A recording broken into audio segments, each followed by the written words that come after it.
ದೇವ್ರೇ. ಅಯ್ಯೋ ಯಾಕೆ ಸರ್ಸು, ಏನಾಯ್ತು? ಅಯ್ಯೋ ಏನಂತ ಹೇಳೋದಕ್ಕ, ನನ್ ಗಂಡ ಅವನಲ್ಲ, ಕೆಲ್ಸಕ್ಕೆ ಬಾರ್ದೇ ಇರೋನು. ಅಲ್ಲ ಕಣಕ್ಕ, ಬಟ್ಟೆ ತಗೋಬೇಕು ಕಾಸು ಕೊಡೋ ಅಂತ ಅಂದ್ರೆ ನನ್ನ ಹತ್ರ ಕಾಸಿಲ್ಲ ಅಂತ ಅಂತಾನೆ.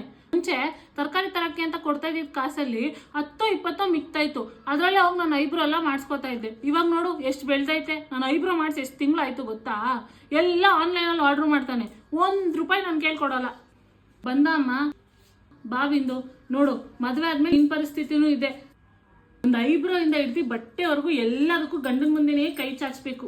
ಅವೋ ದುಡ್ಡೇ ಬಿಚ್ಚಲ್ಲ ಅಂತವೆ. ಅಕ್ಕ ನೀನು ಅಷ್ಟೇ, ಬಿಂದುನ್ ಮದುವೆ ಮಾಡ್ಬೇಕಾದ್ರೆ ಅವ್ರು ಎಷ್ಟು ವರದಕ್ಷಿಣೆ ಕೇಳ್ತಾರೋ ಅದಕ್ಕಿಂತ ಒಂದ್ ಸ್ವಲ್ಪ ಜಾಸ್ತಿ ಕೊಟ್ಟು ಮದುವೆ ಮಾಡ್ಕೊಡು. ಅವಾಗ್ಲೇ ತಾನೇ ನಿನ್ ಮಗಳನ್ನ ಚೆನ್ನಾಗಿ ನೋಡ್ಕೊಳ್ಳೋದು ಅವರು. ಆಂಟಿ ಆದ್ರೆ ನನ್ ಮಗ್ಲಾಕ ಅವಳ ಗಂಡನ ಮುಂದೆ ಕೈ ಚಾಚಬೇಕು? ನನ್ ಮಗಳು ಓದಿದ್ದಾಳೆ, ಕೆಲ್ಸಕ್ಕೆ ಹೋಗ್ತಿದ್ದಾಳೆ, ಅವಳ ಸಂಪಾದನೆ ಅವಳು ಮಾಡ್ಕೋತಾಳೆ, ಅವಳು ಯಾಕೆ ಅವಳ ಗಂಡನ ಮುಂದೆ ಕೈ ಚಾಚಬೇಕು?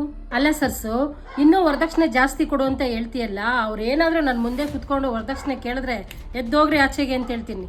ಅಲ್ಲ, ಮಗಳನ್ನ ಕೊಟ್ಟು ವರದಕ್ಷಿಣೆ ಕೊಡಕ್ಕೆ ನನ್ ಮಗಳನ್ನ ಮಾರಾಟ ಮಾಡ್ತಾ ಇದ್ದೀನ ನಾನು? ನನ್ ಮಗಳನ್ನ ಓದಿಸಿದೀನಿ, ಒಳ್ಳೆ ರೀತಿನಲ್ಲಿ ಬೆಳೆಸಿದೀನಿ.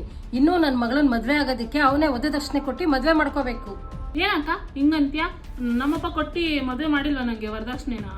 ಅದೇ, ಅವ್ರ ವರದಕ್ಷಿಣೆ ಕೇಳಿದಾಗ ನಿಮ್ಮಪ್ಪ ಅವ್ರನ್ನ ಮನೆಯಿಂದ ಆಚೆ ಹಾಕಿದಿದ್ರೆ ನಿನ್ಗೆ ಸ್ಥಿತಿ ಬರ್ತಾ ಇರ್ಲಿಲ್ಲ. ವರದಕ್ಷಿಣೆ ಕೇಸಲ್ಲಿ ಎಷ್ಟು ಜನ ಹೆಣ್ಮಕ್ಳು ಸಾಯ್ತಾ ಇಲ್ಲ. ದುಡ್ಡು ಅನ್ನೋ ದೆವ್ವ ಒಂದ್ ಮೆಟ್ಕೊಂಡ್ಬಿಟ್ಟಿದ್ರೆ ಅದನ್ನ ಯಾವುದೇ ಕಾರಣಕ್ಕೂ ಬಿಡ್ಸಕ್ ಆಗಲ್ಲ. ಇನ್ನೂ ಬೇಕು ಮತ್ತೂ ಬೇಕು ಅಂತಾರೆ.